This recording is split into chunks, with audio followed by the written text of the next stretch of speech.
মাধ্যমিক পরীক্ষায় উত্তীর্ণ পড়ুয়াদের সংবর্ধনা লক্ষ্মীপুর আল সাদিক সিনিয়র সেকেন্ডারি স্কুলে সোমবার দুপুরে এক সংক্ষিপ্ত অনুষ্ঠানের মধ্য দিয়ে পাথারকান্দির অন্তর্গত লক্ষ্মীপুর আল সাদিক সিনিয়র সেকেন্ডারি স্কুল গৃহে উক্ত স্কুলের মাধ্যমিক পরীক্ষায় উত্তীর্ণ ছাত্রছাত্রীদেরকে অসমিয়া গামছা সহ ফুলের তোড়া দিয়ে এক জাঁকালো সংবর্ধনা দেয় স্কুল কর্তৃপক্ষ। স্কুলের প্রধান শিক্ষক অলিউল্লাহ জানান যে আমাদের স্কুলের ছাত্রছাত্রীরা প্রতি বছরই ভালো ফলাফল করে আসছে, কিন্তু এবছরে 100% ভালো ফলাফল করতে সক্ষম হয়েছে।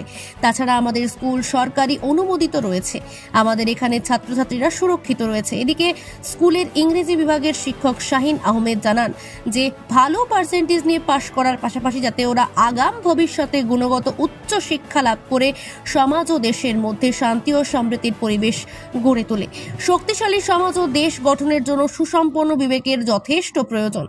পরীক্ষায় সর্বমোট 22 জন ছাত্রছাত্রী বসেছিল, এদের মধ্যে 22 জনই উত্তীর্ণ হয়েছে। এতে মোট 15টি লেটারও রয়েছে। 407 নম্বর সহ 2টি লেটার নিয়ে স্কুল টপার হিসেবে রয়েছে ফাহিমা ফেরদৌস, প্রথম স্থানে রয়েছেন 6 জন এবং দ্বিতীয় স্থানে 16 জন রয়েছেন। শিক্ষক শিক্ষিকা এবং অভিভাবকদের ঐকান্তিক প্রচেষ্টার ফসল বলে মন্তব্য করেন উপস্থিত শিক্ষক শিক্ষিকারা। আগামীতে আরো ভালো ফলাফল আসবে বলে আশা ব্যক্ত করেন তারা।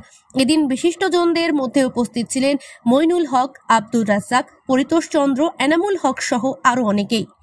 জামিল আহমেদের রিপোর্ট, নিউজ অবিকল। শিক্ষার্থী তথা শিক্ষক ও শিক্ষিকা সকলকে আন্তরিক শুভেচ্ছা ও অভিনন্দন জানাই। তৎসঙ্গে যে অভিভাবকরা ছাত্রদের পিছনে মেহনত করেছিলেন তাদেরকেও অভিনন্দন জানাই।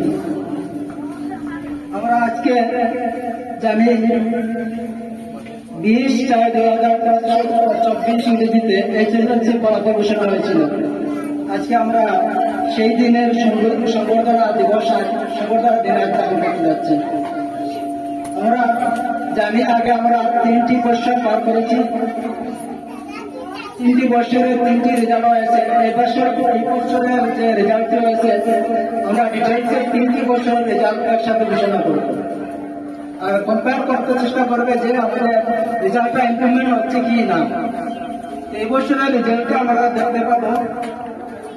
এবছরে আমরা টোটাল 22 স্টুডেন্ট অ্যাপ্লাই হয়েছিলেন এক্সামে আর 22 স্টুডেন্ট পাস হয়েছে। 100% রেজাল্ট সমস্ত রেকর্ড ভেঙে এবছর আল সাদিক একাডেমি সর্বপ্রথম সর্বোচ্চ শ্রেষ্ঠ রেজাল্ট করেছে।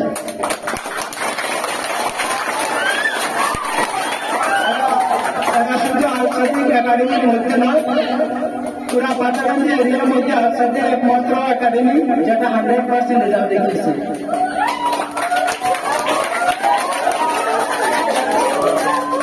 এবারে 6টা ফার্স্ট ডিভিশন এবং 16টা সেকেন্ড ডিভিশন এসেছে। আর আমরা জানি এই বছরে আমরা আফসোসের কথা হলো 5টি ফার্স্ট ডিভিশন মিস করছে শুধু 1% জন্য।